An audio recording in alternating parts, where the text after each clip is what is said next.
to the next dimension.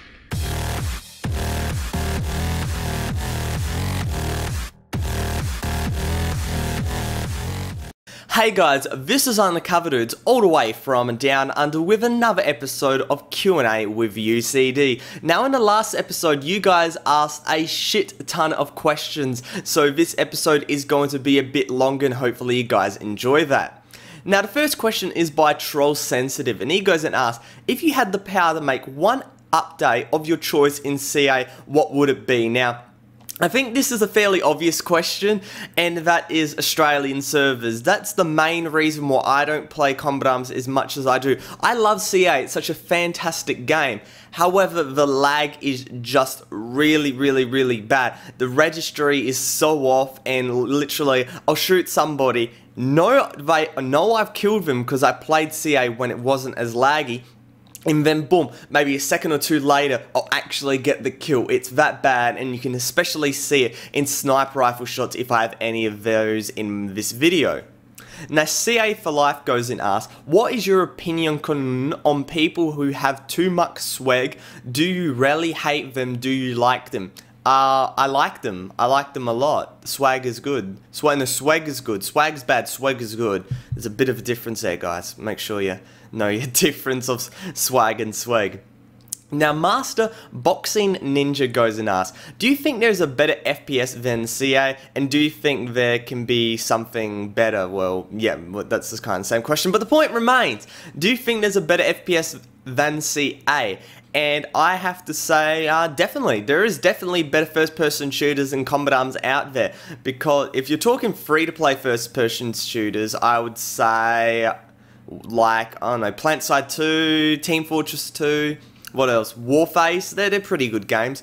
But if you're thinking, like, say, pay-to-play first-person shooters, even games like Call of Duty, I'd say are better than Combat Arms. Battlefield, Counter-Strike, stuff like that.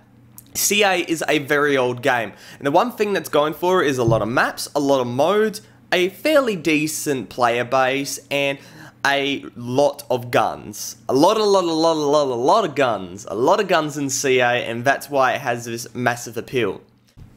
Now, Ilya Dubina goes and asks, do you accept friend requests from your subscribers on Combat Arms, and what is your name? Well, with friend requests, when I was smaller on YouTube about, a year and a half, 2 years ago, I didn't have that many subscribers. So I could go and add heaps of people and it wouldn't really go and affect me too much. I'd get invites, I'd talk to me, that'd be pretty cool. And when I mean heaps, it would be more like 20, 30 people. But now, I can't add people because there's just too many people watching my videos, too many people that want to add me, and the last time I did that and added everybody was about 6 months ago. I tried to do a live stream, my Combat Arms crashed and I couldn't play. I had to take down the live stream prematurely because I just couldn't play the game. I was getting invited too much, and so I just went and deleted everybody, and now I just have, you know what, just the people I know really people I know from real life, people I know from YouTube, and there we go. That's my friends list at the moment. Now, it's not like I don't want to add you guys, it's just I can't because it's going to crash my CA, and then I can't play CA, can't make videos, and so on and so on. And what is your name? That's fairly simple. My name is Alex. I haven't said it too many times throughout my videos, but if you guys are very old subscribers, I think I've said it with dual commentaries and the such and the such, and I don't do those anymore. I don't know why I don't do dual commentaries anymore. I better get back into it and do it with some people. They're pretty cool.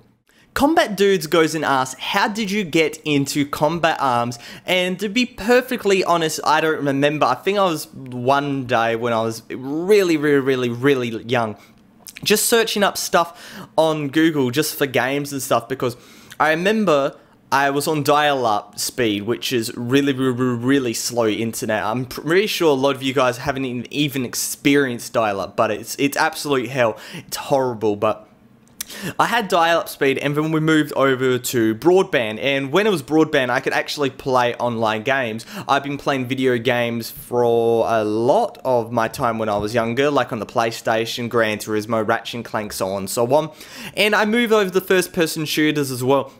Like, I played a bit of Wolfenstein 3D on the computer, I played first-person shooters and stuff through little demo discs on the PlayStation, but Combat Arms was my first PC first-person shooter.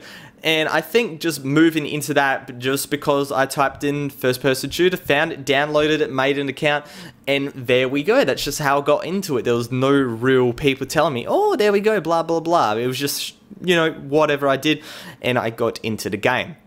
Now, Riot Control 21 goes and asks, what is your thoughts on Nexon's recent changes and improved dedication to combat arms? And I have to say, I am really enjoying it. I like that Nexon isn't just letting go of combat arms, because extraction is going to be coming really soon.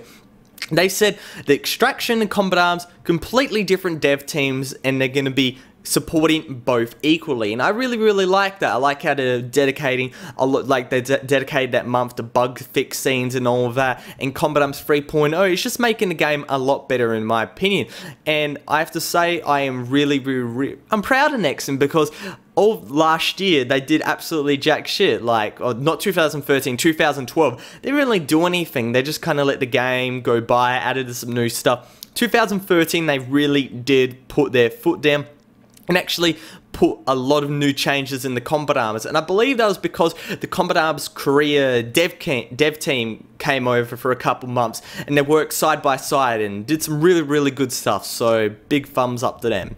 Now, Tico Killer 15 goes and asks, what are you planning to study in university unless you keep growing in YouTube and become a millionaire, of which I really do doubt. But the whole thing on university, probably something around engineering. I am relatively good at maths, relatively good at physics, relatively good at chemistry, so something along those lines is definitely good with me.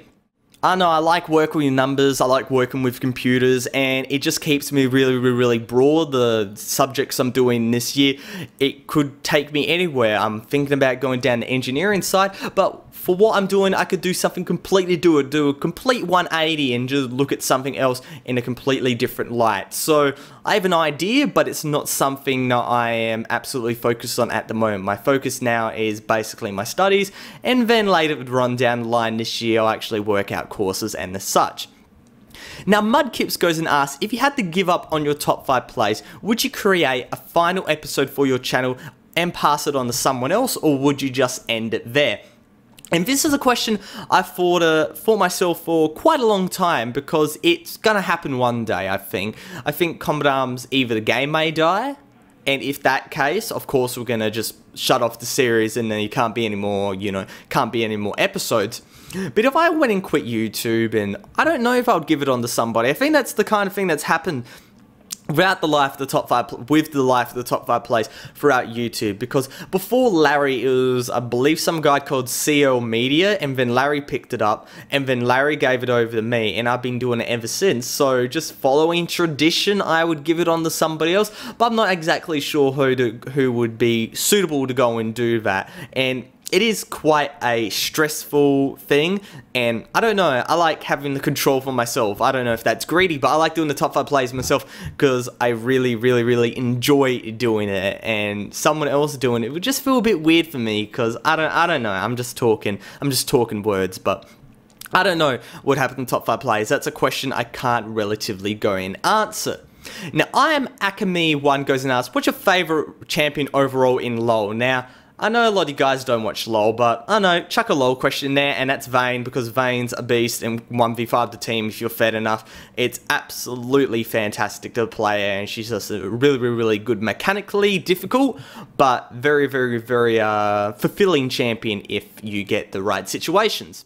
Now the last question for today is by AKA Dude Sandwich Maker, and he asks, have you a girlfriend? That's like the question that's been asked every single episode for I don't know how many, since the inception of this series. There's at least been 2 or 3 or 4 or 5 people going asking every episode this question, and I don't know why it's super important. I don't have one, and I really don't have any plans, dude, because I am hashtag gamer virgin for life. But the point remains is that I don't, and yeah, we'll just go put it that. I don't know, if I did, then it'll be less time for you guys, for less time for me to make videos on YouTube, so it's going to be a negative for you guys if I ever had one. But I don't know, we'll go and see what happens in the near future. Maybe maybe my Combat Arms swagness of Top Frag, CGL Tango 51, maybe that can go and swoon, that's the word, swoon over e-females that go and hop on the UCD hype train. But other than that, oh god, I love this series, so fantastic. It's the only series where I can just go and be so casual with you guys, and I don't have to go and edit out any of my stupid mistakes, because they go and actually make the series sound better and more interesting and more personal. Hopefully you guys enjoyed this episode. If you did, make sure to go and drop a like rating. But other than that, Undercover Dudes, all the way from Down Under, out.